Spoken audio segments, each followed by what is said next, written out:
आमचे सर्व सर्वच मान्यवर पदाधिकारी, रत्नागिरीवरून आलेले बाबा साळवी, उपस्थित मान्यवर पत्रकार आणि बंधू भगिनींनो, खरं म्हणजे अणुऊर्जा प्रकल्पाच्या विरोधात लढा देणाऱ्या लढ्यातला मी सर्वात अनुभवी असा कार्यकर्ता आहे. राजापूरच्या जैतापूरच्या अणुऊर्जा प्रकल्पाच्या विरोधात लढा सुरू केला. त्यानंतर रिफायनरीचा लढा उभा राहिला, त्याच्यामध्ये सहभागी झालो.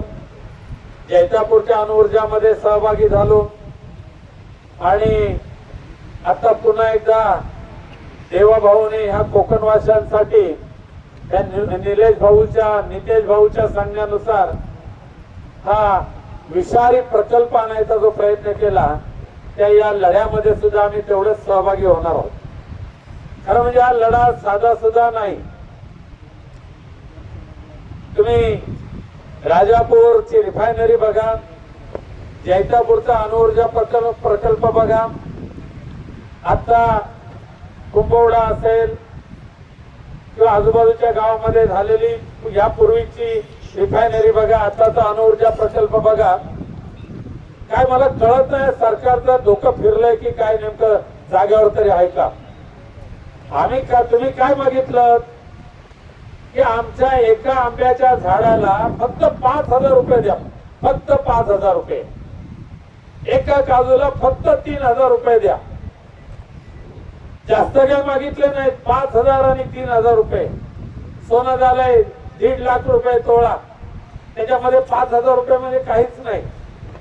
पण त्यांनी 5,000 3,000 सोडा, त्यांनी जेवढा मोठा राजा उदार झाला, त्या 5,000 3,000च्या ऐवजी हे राज्यकर्ते म्हणाले की तुम्हाला आम्ही शेकडो करोडो रुपये देऊन टाकतो, करोडो रुपये देऊन टाकतो. आणि त्यासाठी त्यांनी अणुऊर्जा प्रकल्प देऊन टाकला.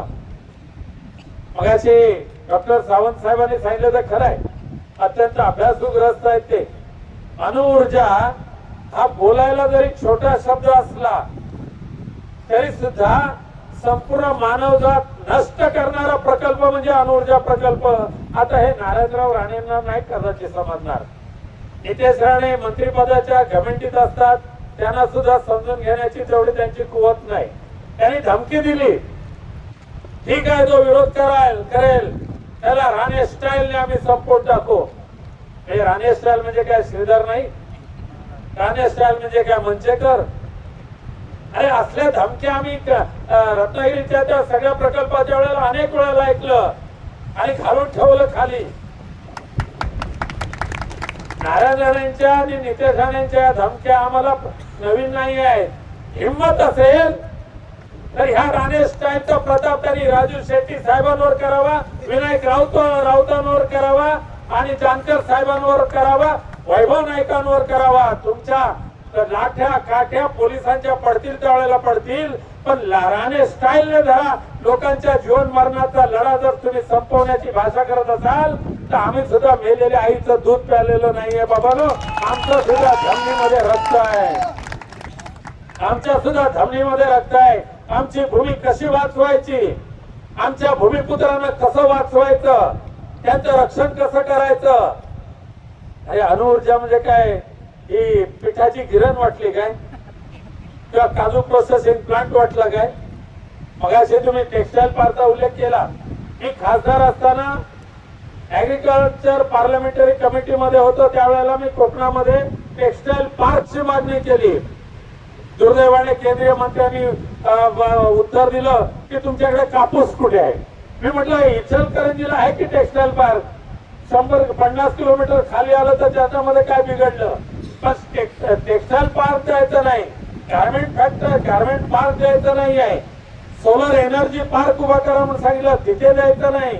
आज जैतापूर मध्ये हजारो हेक्टर जमीन अणुऊर्जेच्या नावाखाली संपादित केली, कंपाऊंड घातलं आणि आता फक्त तिथे भूत आणि देवचारच राहतात, बाकी कोण माणसं जातच नाही तिथे, बाकी कोण जात नाही.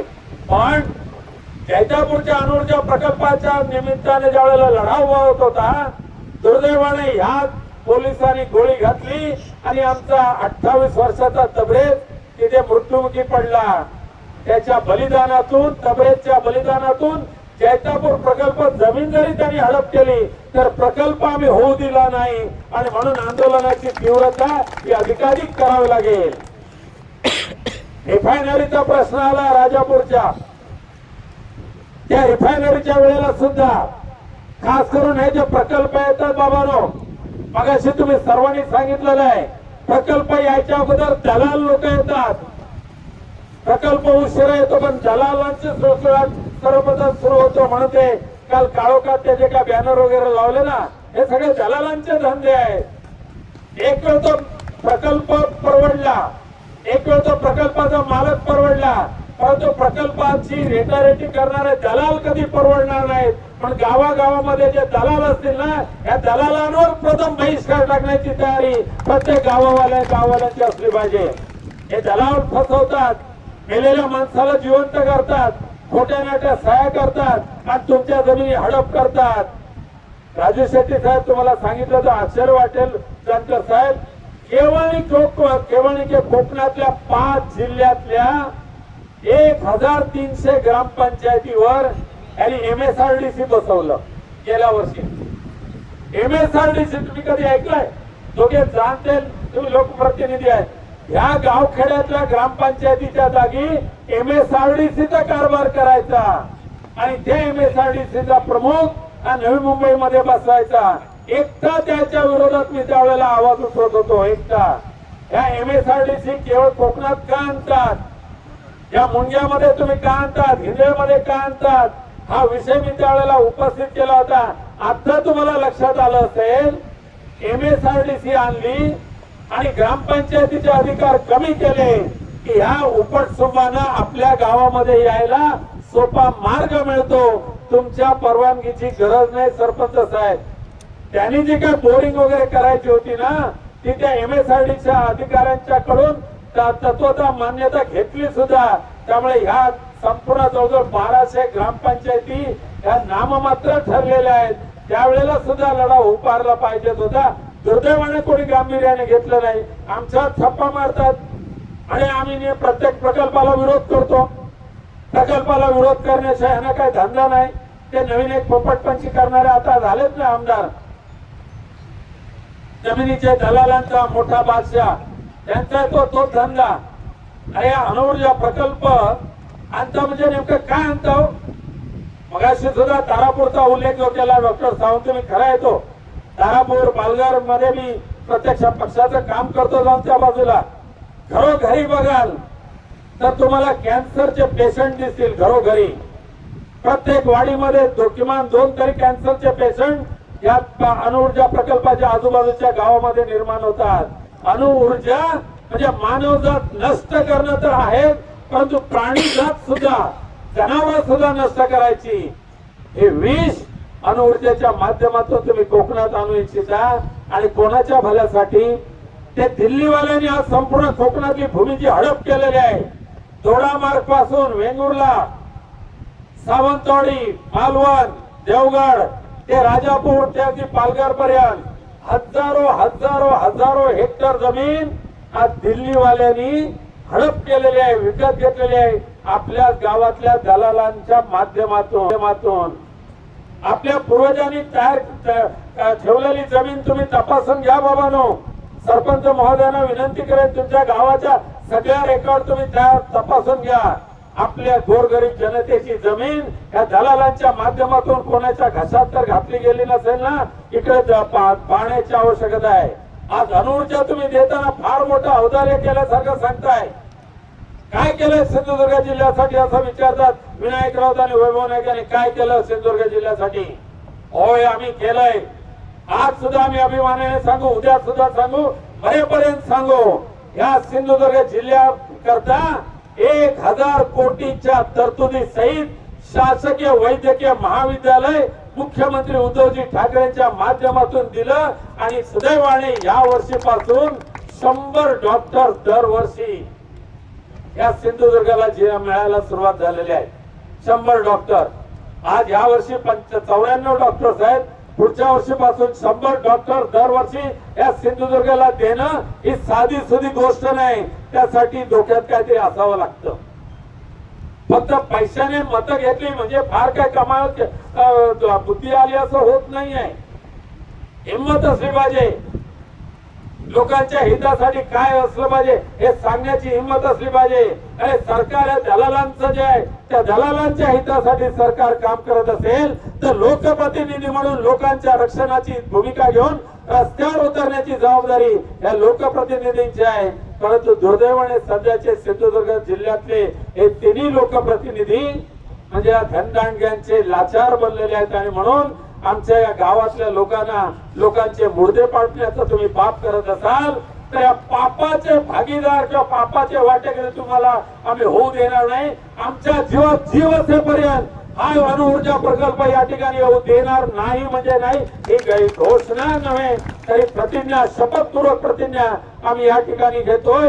कारण अणुऊर्जाचे दुष्परिणाम जे आहेत त्या दुष्परिणामापासून आमच्या गरीब कोकणी माणसाला जीवदान देणं हे आमचं कर्तव्य आहे. भले आम्हाला फार काय नाही मिळालं तर चालेल, पण एक वेळची रोजीरोटी जी मिळते प्रामाणिकपणे ती रोजीरोटी तरी चांगल्या पद्धतीने मिळावी यासाठी आमचा निसर्ग, कोकणचा निसर्ग कायम राखण्याची आवश्यकता आहे. आणि ह्या सुंदर आणि सजलेल्या कोकणामध्ये अणुऊर्जा सारखा भस्मसात करणारा, भूमी भस्मसात करणारा प्रकल्प जर आला तर मगाशी सांगितलं ते खरं आहे. अणुऊर्जा प्रकल्प कदाचित दुर्दैवाने मुंडक्यामध्ये आणायचा प्रयत्न करतील, पण त्याचे दुष्परिणाम हे पूर्ण सिंधुदुर्ग जिल्ह्याला आणि सिंधुदुर्ग जिल्ह्याच्या बॉर्डरवर असलेल्या पश्चिम महाराष्ट्रातल्या कोल्हापूरच्या सुद्धा काही गावांना त्याचे दुष्परिणाम भासवल्याशिवाय राहणार नाहीत. म्हणून केवळ मुंडक्यामध्ये अणुऊर्जा होतोय, हिंदळ्यामध्ये अणुऊर्जा होतोय, आम्हाला काय करायचंय असं समजून कोकण वासियांनी किंवा सिंधुदुर्ग वासियांनी तसं समजू नका बाबांनो. हिंदळा आणि मुंडगे म्हणजे आपला गाव सुद्धा तो भस्मसात करण्याचा प्रकल्पाचा तेवढा मारा होऊ शकतो. आणि म्हणून कोणत्याही परिस्थितीमध्ये हे आंदोलन अधिकाधिक तीव्र करावं लागेल. आंब्याला तो 220च्या पुढे ते गेलेच नाही. आणि म्हणून तुम्ही सांगितलं ते खरं आहे. केवढा मोठा राणा भीमताडी थाटामध्ये पालकमंत्र्यांनी घोषणा केली, मी वाढवून देणार. काय दिलं? हे दिलं काय असं म्हणतो ना आपण, ते झवरून शब्द आहे ना तो. तुझ्या हातात आहे काय? तुझ्या हातात आहे काय? उंची किती, बुद्धिमत्ता किती, त्या खात्याचं पॉवर किती, तुझ्याकडे बजेट किती, केली रोरो सर्व्हिस झाली बंद, ती परवडणारी होती का? 9,000 रुपये तिकीट बोटीवरून येताना, 9,000 रुपये तिकीट. अरे विमानाचं तिकीट 2,800 मोप्याला, 2,800 मोप्याला, बरोबर ना संजयराव? आणि इथे 9,000 रुपये बोटीत. दुर्दैवाने नाही, कोकणच्या या देवदेवतांची ताकद एवढी जबरदस्त आहे. कोकणला फसवणारे प्रकल्प आमच्या देवदेवताच पाण्यात बुडत असतात आणि म्हणून ती बुडाली. म्हणून बाबांनो, अजून राजेश शेट्टी साहेबांचं भाषण व्हायचंय. आम्ही जलसमाधीला माझ्यापेक्षा गाडीगुरू वाचत ना. ताज्या अपडेट्स आणि ताज्या बातम्यांसाठी आजच सबस्क्राईब करा आपला Sindhudurg digital news channel. Like करा, शेअर करा, कमेंट करा आणि महत्त्वाचं म्हणजे बेल आयकॉनला क्लिक करा.